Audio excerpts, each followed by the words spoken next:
Kung si Pastor Canor ang owner of the universe, o di yun yung property niya. Property niya ang universe. Di ba? Property niya ang universe. Eh di, yung universe ngayon ng inaalagaan ni Pastor, ni Pastor, ni Shidigong.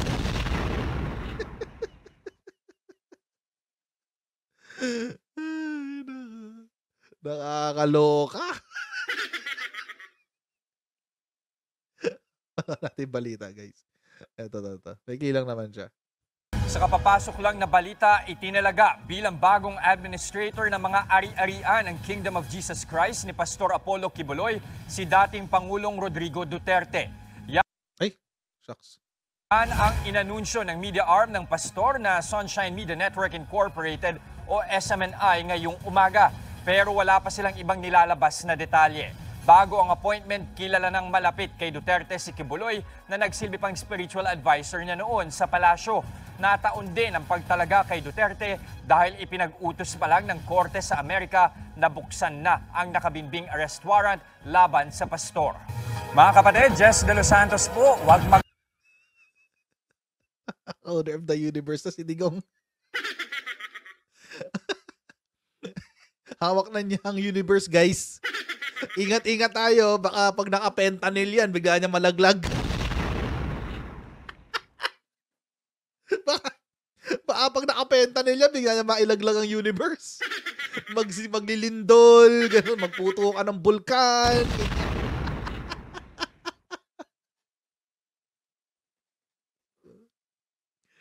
Ingat tayo, guys. Pero kidding aside, guys. Siya na ang magiging property administrator ng Kingdom of Jesus Christ. KOJC lang naman. KOJC lang. Anyway. Sabi, dito. Sa X kasi sinabi yan former President Rodrigo Duterte is appointed as new administrator for KOJC Properties. Ibig sabihin, mga kotsero, as far as the properties, yung pag-aari ng Kingdom of Jesus Christ, it can be real properties, mga lupa, or ano pa ba? Any property that they have. Si Digong na ang hahawak or mag-a-administer. At meron pong interview kanina si Sal Panelo, si Attorney Sal Panelo, na medyo pinaliwanag niya pa ng konti. Yan. Ang sabi niya, in the event daw na may mangyari kay Pastor Canor, si former President, master strategist, political genius, Art of War, Rodrigo Roa Duterte, ang mag-e-execute ng kanyang will siguro, kung may will si Kibulok, or trust kung meron trust si Kibulok, siya ang mag-e-execute. So, ibig sabihin, lahat ng kayamanan ni Kibulok ay hawak ni Shidigong.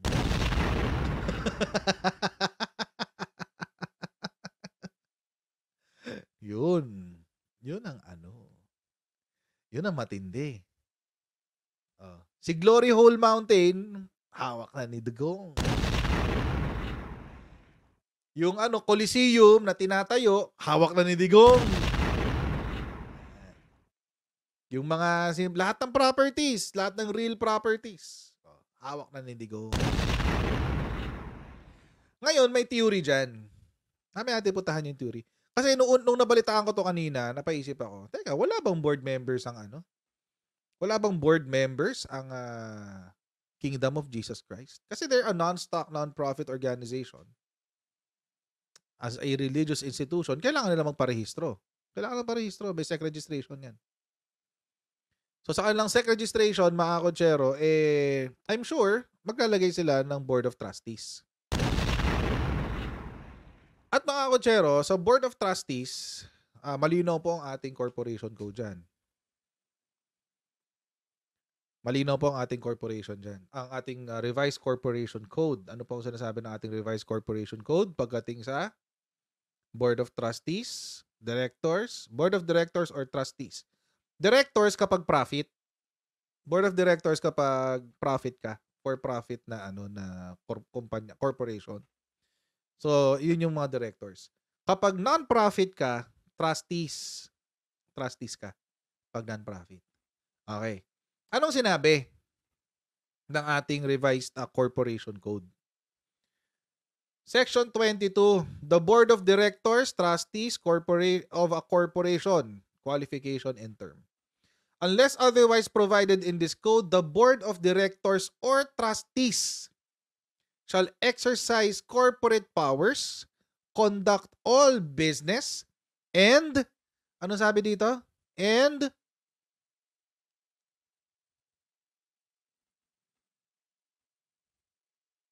control all properties of the corporation. Kung charity, hindi naman korporasyon to eh. Foundation to eh. Relihiyon to. So, malamang sa malamang, ang rehistro niyan ay foundation. It's still considered as a corporation. Considered pa rin siya ng corporation. Na corporation pala.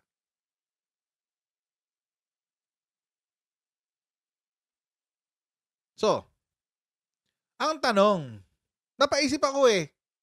Ba't ako napaisip? Board of Trustee ba si Digong?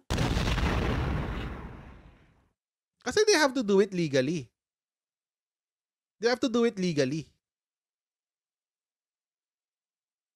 They have to do it legally. Ngayon, mga kotsero, for them to do it legally, kailangan board of trust, member ka ng board of trustee. Board of trustee. So ngayon, napatanong ako. Member ba si Digong ng board ng KOJC? Question lang naman, hindi ako sure. Wala akong sagot dyan. Hindi ko pa sasagot yan. But, paano kaya na i-transfer sa kanya yung administration?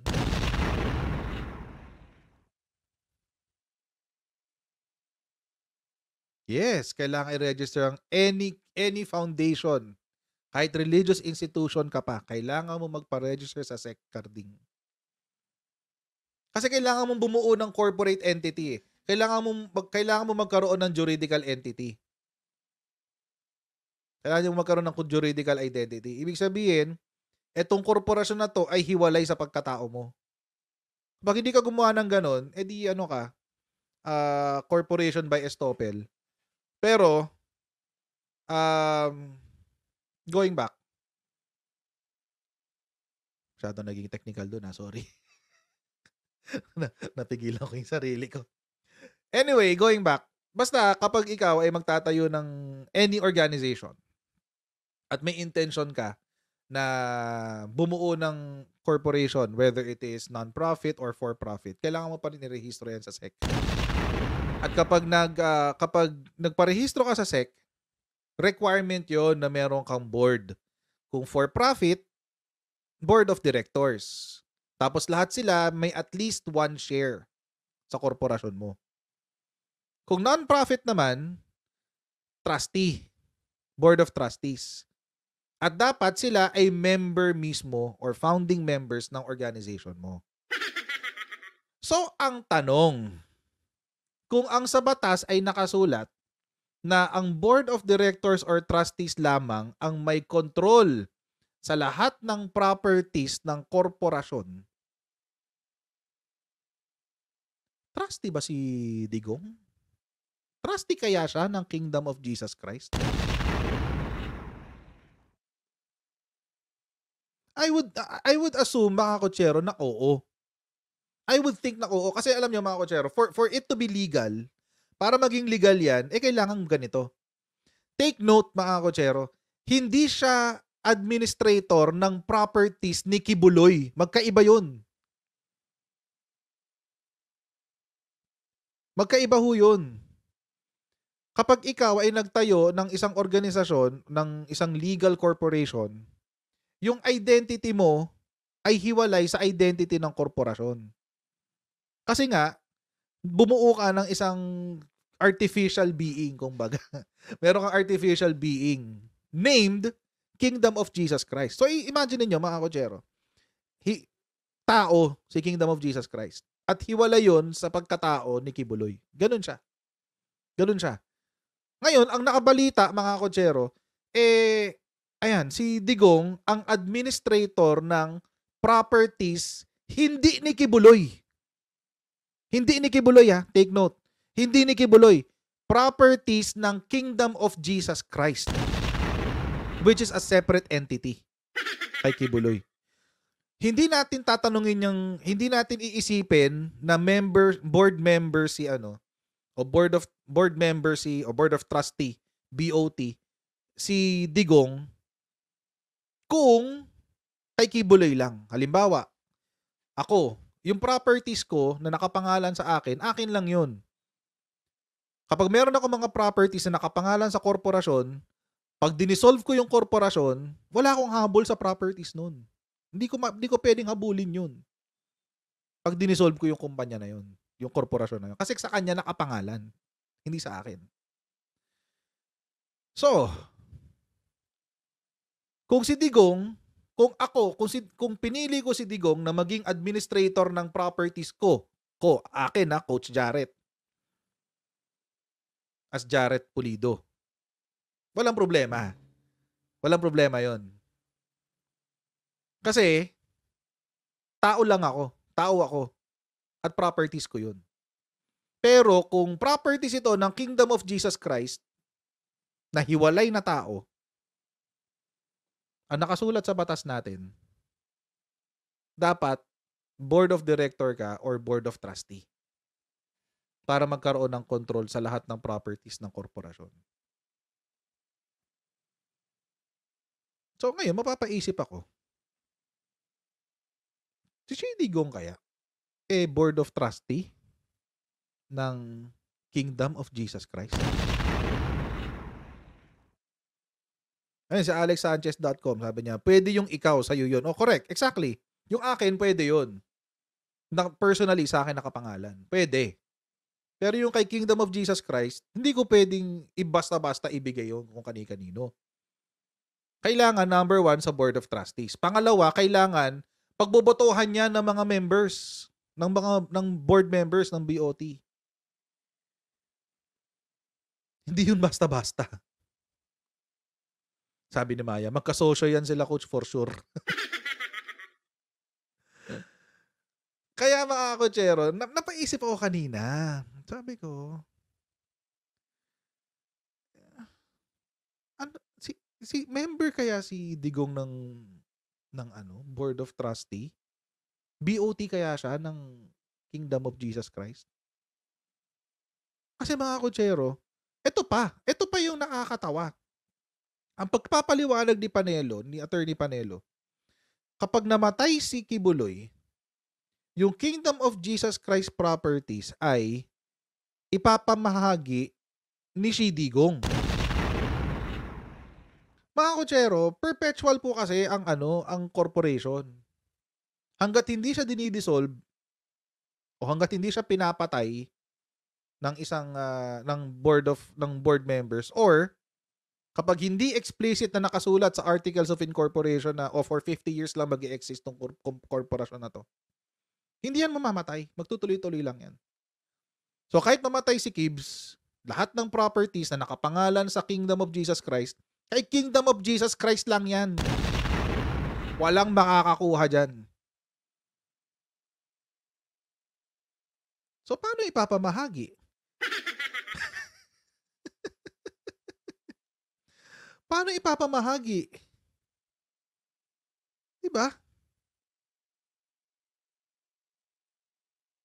Paano niya ipapamahagi yung properties ng Kingdom of Jesus Christ kung existing pa rin yun pag namatay si Kibuloy? Ang gulo ng kwento nila. Medyo magulo yung kwento nila, guys. Ako, hindi ako nag-aano dito ng conclusion, ha. Hindi ko sinasabi na actually, iniisip ko pa nga kung gagawin nila 'to ng legal, dapat ganun.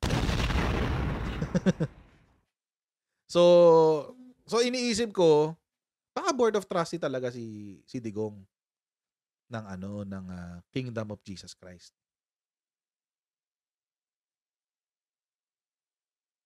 So, parang yung sa simbahan, correct, correct. Yung lahat ng pag-aari ng simbahan, sa simbahan lang yun. Kahit mamatay si Kibuloy, sa simbahan lang yung maiiwan lang yun sa simbahan, hindi kay Kibuloy. So, hindi pwedeng ipamahagi ni Shi Digong yung pag-aari ng simbahan ng walang boto ng Board of Trustees. Kaya nakakalito. Kaya nakakalito, guys. Medyo ano kanina, parang nalito talaga ako kung paano yung sistema nila. So, unless kung lalagyan ko ng mali siya.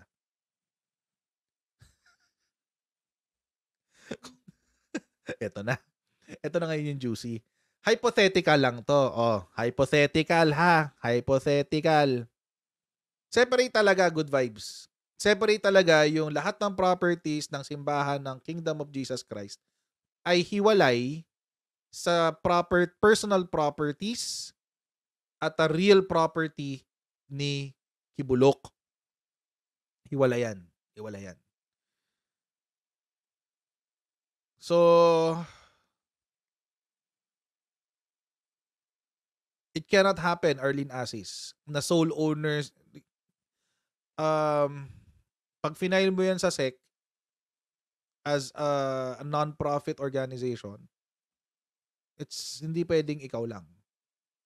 Meron kang incorporators or meron kang members. Okay, mali siyahin na natin. Kung lalagyan ko ng mali siya yan, ganito. Yung ari-arian nilang lahat, ari-arian nila, ipinangalan nila sa Kingdom of Jesus Christ. Naging dami pa ngayon si Kingdom of Jesus Christ. Kung lalagyan ko ng mali siya, ha? Kung lalagyan ko ng mali siya. Discarding Swiss accounts. Alam niyo yung kwento dyan, di ba? Alam niyo yung kwento dyan sa Swiss accounts, di ba? Na nag-donate daw through whatever foundation, tapos diniretso daw ng Swiss bank, etc. etc. Although ako hindi ako naniniwala dun sa urban legend ng mga dilawang pink CPP tungkol sa Swiss accounts.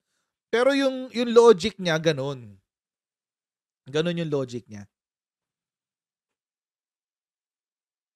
Kasi it's weird. It's really weird. Ang weird, mga kochero, promise. Sobrang weird. Sobra. Sobrang weird talaga. So, yun. Yun ang kung lalagyan ko ng mali siya. Yung assets, personal properties, probably some personal properties, probably some real properties, na ayaw niyang i-declare sa kanyang salin dahil government official siya, nakapangalan sa Kingdom of Jesus Christ. Pero, again, hypothetical lang to. Kung lalagyan ko lang ng mali siya. Wrong move talaga yun. Wrong move yun. Wrong move yun, Carding. Wrong move yun. Lalo pag nalaman. Diba? Ill-gotten wealth yun. Imagine, si Shi Digong may ill-gotten wealth.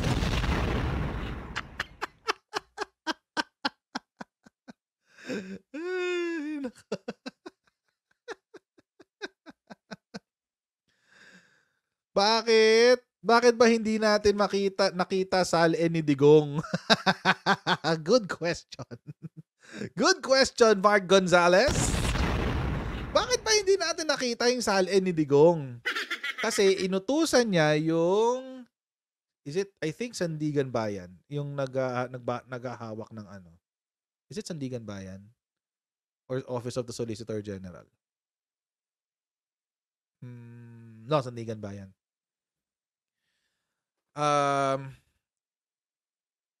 Ombudsman. Sorry. Thank you very much, Michael Rivera. Office of the Ombudsman. Inutusan niya yung Office of the Ombudsman na gumawa ng bagong implementing rules and regulations sa ng salin. Na kailangan kapag magre-request ka ng salin, you're going to be transparent about how you're going to use it. Kung gagamitin mo para sa kaso or whatever, yun. Ngayon, syempre, kapag nga naman sinabi mo na gagamitin mo to para mag-file ng kaso kay Digong, di gagrant yun. Kaya wala nakakita ng salin ni Digong. Tapos ang ginagawa ng mga dalawamping CPP nun, gagamitin nila yon against Digong. Sabihin niya, kami, open ang salin namin. Ito yung salin namin. Yung presidente, hindi makapaglabas ang salin kasi kurakot. Syempre, lahat tayo, nabudol ni Digong nun. Iniisip natin, hindi siya kurakot. Ganyan. Kahit walang salin, tiwala kami. Budol tayong lahat. 51 billion. 51 billion ang budol. Ay, agoy. Woo! Diyos ko. Budol man. Si Digong pala yung totoong budol man. Nanginig ka sa theory ko, Katie. Nakakanginig talaga kasi. Bakit si Digong?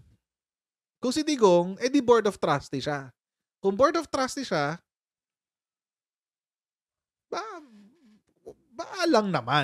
lang. Hindi ko naman sinabi na baka may mga assets lang. Baka lang. Hindi ako sigurado doon.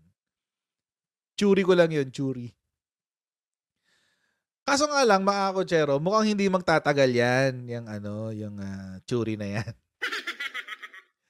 Or kahit si Kibulok, i-appoint si Shi Digong na administrator ng property ng Kingdom of Jesus Christ. Meron na namang bagong chismis na lumalabas. Aarestuhin na raw si Shi Digong. Sabi ni Trillanes. Di ba last month? Maglalabas na raw ng arrest warrant laban kay Shi Digong. Sabi ni Trillanes. Ngayon, mga kotsero, may interview siya kanina. Ang sabi, ilalabas daw sa second quarter ng 2024.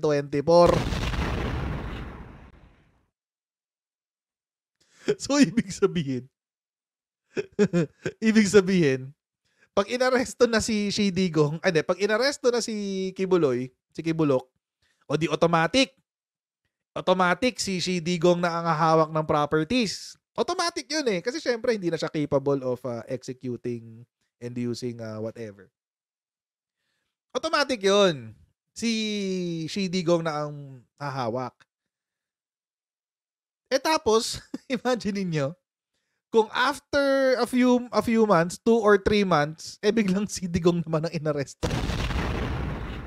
Ano mangyayari sa kayamanan nila? Panoorin natin to. We are still considering joining. Pwede po ba talagang ma-aresto si President Digong ng ICC?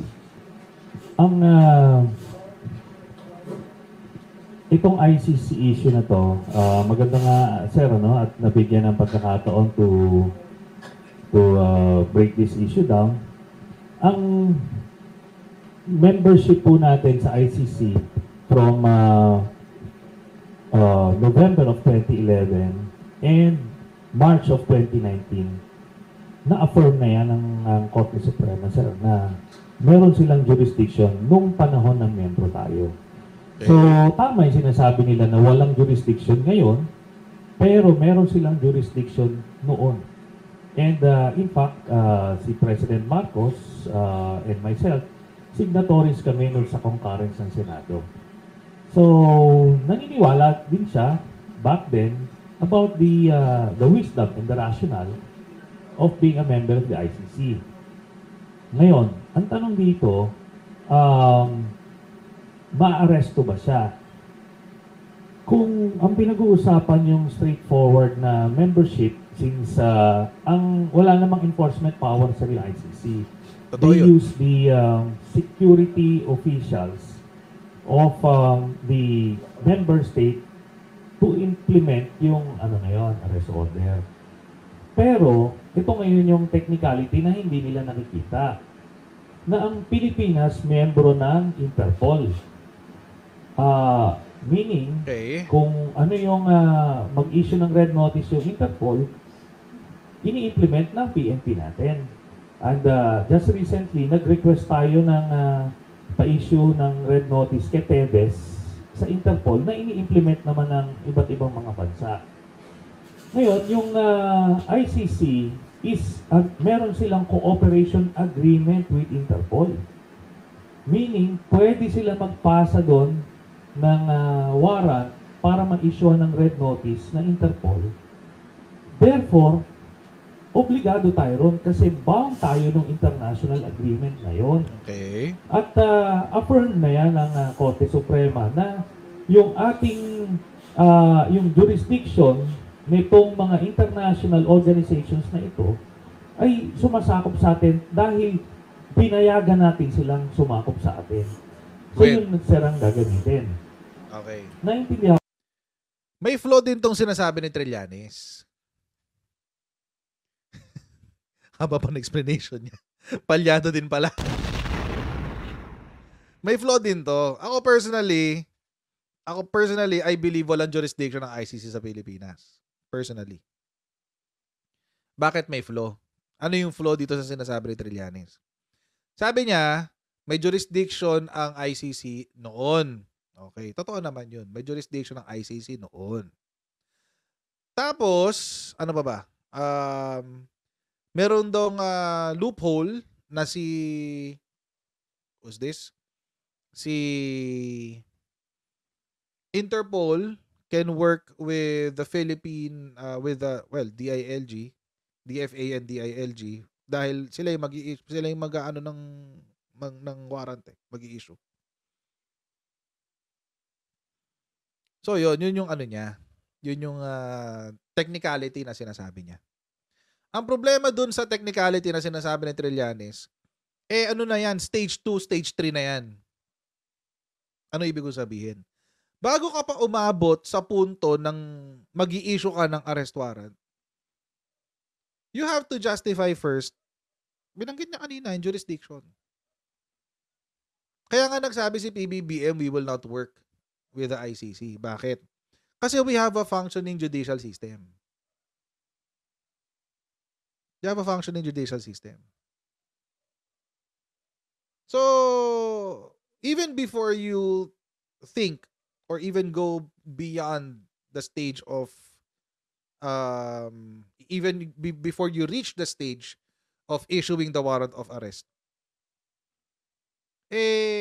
meron tayong sagot. Ang sagot natin, wala kayong jurisdiction dito. Dahil ang mga krimen, the alleged crimes, happened in the Philippines. And the perpetrator is a Filipino citizen. And we have a functioning judicial system, which is a requirement kasi si ICC is the court of last resort So, it is a requirement iyon para magkaroon ng jurisdiction ng ICC. Hindi lang yung date na member tayo. Hindi lang yung date of membership natin sa ICC. Yung requirement. Pati yung requirements ng jurisdiction. At doon sila mahihirapan.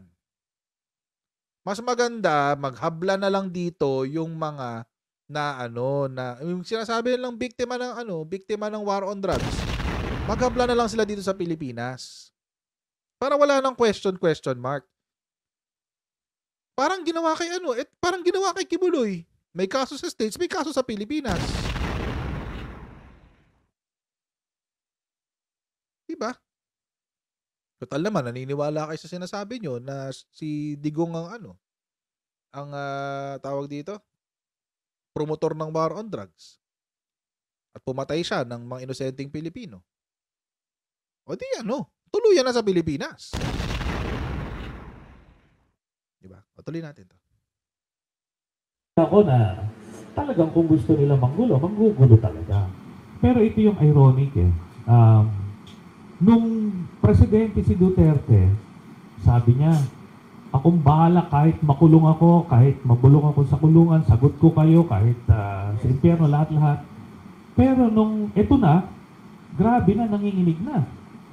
Gusto magtago sa kung anong lungga. Di ba, akala ko ba tatapang nyo, ang sisiga nyo? Duwag na si Digong eh. Na libo-libong mga Pilipino. Ito sir, walang proseso ito nung pinatay nila. Hindi brinag test. Talagang inuso-muso lang, sinulat-sulat lang. So, lahat yan technically inosente. I agree, marami dyan, may talagang mga salot sa lipunan doon. Pero, ang rules natin, ang proseso natin, ikulong mo. Ihuliin mo, i-try mo sa korte, pag guilty, ikukulong. That's how society works dito, based dun sa konstitusyon na sinumpaan niya na tutuparin. So yun sir ang Follow up lang, Senator Sanib, just to clarify, so if in case there will be a warrant, it will not be ICC telling our, let's say, PNP to implement, or the government, but it's really more of their relationship with Interpol. Yes. And bilang bahagi tayo ng Interpol, yun ang pinakabasihan to serve that warrant. Yes. Pero masabi natin yung warrant, sir, I heard that it was supposed to be incoming already. Yun. Sinabi naman ng ibang mga political analysts, matagal pa yan. Ano ba sir ang basa niyo rito? Okay. Ang nangyari kasi, nung na-file namin yan noong June of 2017, tapos nag-declare sila na tinanggap nila yung communication namin officially. By the way, binawi ni Jude Sabio yan. Yung abogado niya na kinuha, si Jude Sabio, binawi yung reklamo. Pero dahil na-i-file na raw, sabi ng ICC, tutuloy na namin. Na-i-file niya. Sinabi nilang these warrants, a preliminary examination on March o February of 2018. So, doon palang gumalaw yun, sir, no? Tapos biglang nag-withdraw yung Pilipinas. No? After nun, nag-request sila ng isuspend muna yung investigation. Ay, ano pala muna? Nung gumalaw yung preliminary examination, nag-declare sila ng investigation around 2021. Tapos nag-appeal yung Pilipinas, sir, no? Napil nila yung desisyon na tumagal yon hanggang January last year lang. Na-dribble. Pero nung January last year, nung binasura yung apilan ng neto nila Duterte, tinuloy-tuloy na investigation. And according to my information, lalabas yung warrant by late second quarter of this year. Yan na. Late second quarter, so Of this within Yeah. within the next 2 or 3 months. Kaya nga hindi na nakakatulog eh. Kung malayo pa itong malabo yan, bakit magpapanik itong mga ito? Di ba? May nagtatanong lang sa akin, sir, dahil you have been spending a lot of your time, energy, resources in making sure these things in the ICC happen, perhaps in favor of those who were victimized by the drug war. May nagsasabi siya, ginagawa niyo rito dahil galit daw kayo kay dating President Duterte. Alam nyo, ever since, hindi naman ganyan, yung ako and our group, yung Magdalo, pinakulong kami ni GMA, pero nung nakalabas naman ako, hindi ko naman sila penalsonal eh. Kasi mission-oriented, tapos na eh. Tapos yung mission, eventually nakulong siya. We move on. Ito kay Duterte, ongoing mission ito, sir. Kasi he's still there. He's still trying to damage our democratic institutions. Nakita niyo naman, gusto niyang hiwalayin yung Mindanao, gusto niya mag-coup, gusto niya mag-revolusyon. All for himself, ano? Totoo yun. All for himself. Admittedly, Sakim sa kapangyarihan. But we believe it's for the good of the country, the interest of the people, na yung laganap na korupsyon nun at oppression, yun. And we paid our dues. Nakulong kami, we took it like men, then we moved on. Ito, walang consequence ito, sir. Buong buhay niya, gagawa siya ng kalokohan, papatay siya. Hindi ito naparusahan. Kaya ganyan ang mindset niya. May impunity, may sense of impunity.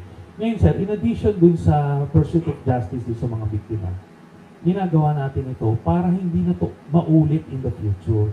Na wala mag-aspire na, let's say, Actually, mga Kojero, naalala niyo yung yung interview ni Nikki Bulok doon sa Gikan para sa Masa sa something.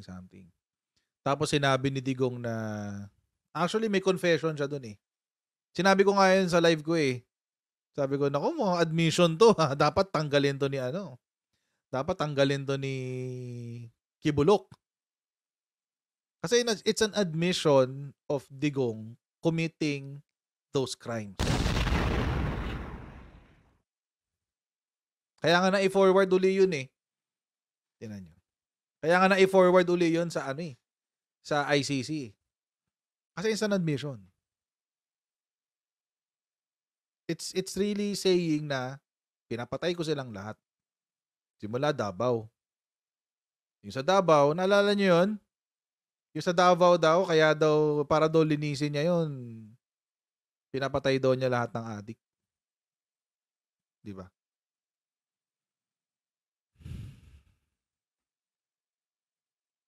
O, paano yun, mga DBS? Aminado yung nyo, mga matay tao.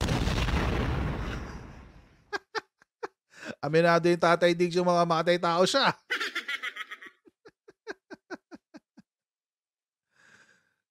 Diba? Oo, nag-private agad sila nun. Buti na download ko na. Pity. Buti na download ko na agad. Ang bilis nila pin-private eh. Pagkatapos ng live stream, siguro mga after 10-15 minutes, nila. Na-download ko. Parang yung kay Sarah. Bago pa niya na-delete yung EDSA message niya, wala. Nakopya ko na. Yung bale-balentong ni Sarah. Pareho silang tatay niya, balentong pareho. Ay, nako. Admission yun eh. Admission yun. Yung sinabi niyang yun. So, there is impunity. As far as Digong is concerned. Kaya, warrant is waiving.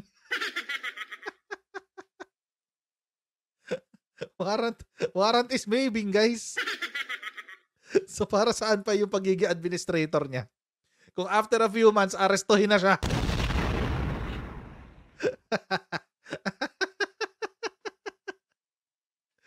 Alam nyo, mga Kojero, ito lang talaga, alam nyo, mabait lang talaga si Presidente. Alala nyo to, yung sinabi niya sa Australia? Alala nyo yan, sinabi niya sa Australia?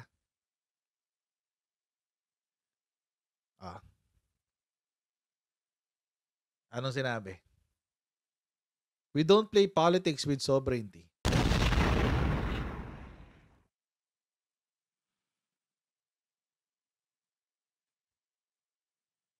We don't play politics with sovereignty. Bait niya kay Presidente, kay former President.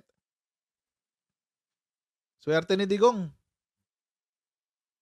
Yung tinawag-tawag niya ng adik. Yan, tatanggol pa rin siya. That would be a political move. We do not play politics with sovereignty. A threat to sovereignty simply because the ICC was formed to provide justice to areas where there is no judiciary.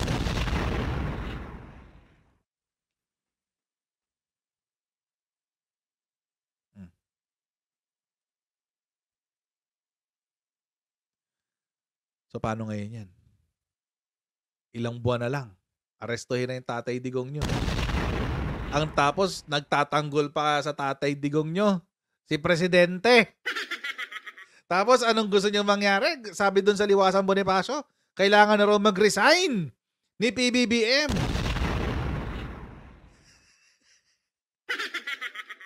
Sure kayo dyan? Kala ko ba ayaw nyo ng gulo? Prayer rally to, prayer rally. Prayer rally to talaga. Sobrang prayer rally to. Ibagsak ang gobyerno! Plastic. Mga inutil. Anyway. Ang hirap no, no? Halimbawa kung ako si Kibuloy, kung ako si Kibulok, inasign kong administrator si Shi Digong. Tapos after a few months, biglang inaresto naman si Digong. Ano lang gagawin ko? Iyak. Iyak na lang gagawin ko. So, si Kibulok. Di ba? Dapat nga, frozen na yung mga assets niyan eh. Lahat ng pera niya, bank accounts, etc. Lahat, dapat frozen na yan eh. Pero ano yan,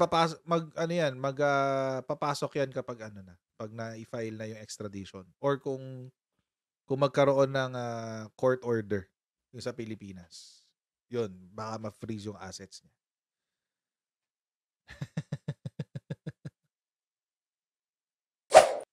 So, ayun mga kotsero, hanggang dito lang po muna tayo sa ating live stream today. Ayan, maraming pong salamat sa inyong patuloy na pagsuporta sa ating channel. Huwag niyo po kalimutan mag-subscribe sa ating Coach Jared YouTube channel. And pa-follow tayo sa ating Facebook page at palagi po kayong pumunta na po kayo sa bago kong Facebook profile ha. Punta na po kayo doon kasi hindi na po ako magla-live, hindi na po ako mag-upload doon sa luma kong page. I've already sold it. Iba na po ang magmamanage noon soon. Kaya kung gusto niyo po makasunod sa ating tawag dito, content dito sa Facebook, punta na po kayo sa Facebook profile. Sa profile ko po may nag-stars pa. Si Doris, ma'am, salamat po. Doris Lositano, salamat po sa inyong stars. God bless po. Ayan po mga kotsero, I'll see you again in our next Coach Jared Live. Alright, God bless you. See you next time, guys. Bye.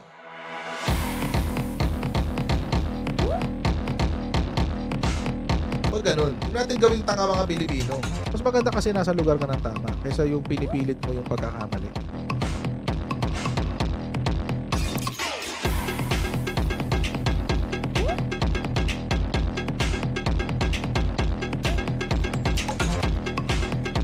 Are they willing to go that far? Hindi makakalimutan ng Pilipino yan hanggat di nasasagot niya. Sino ngayon nagsasabi ng totoo?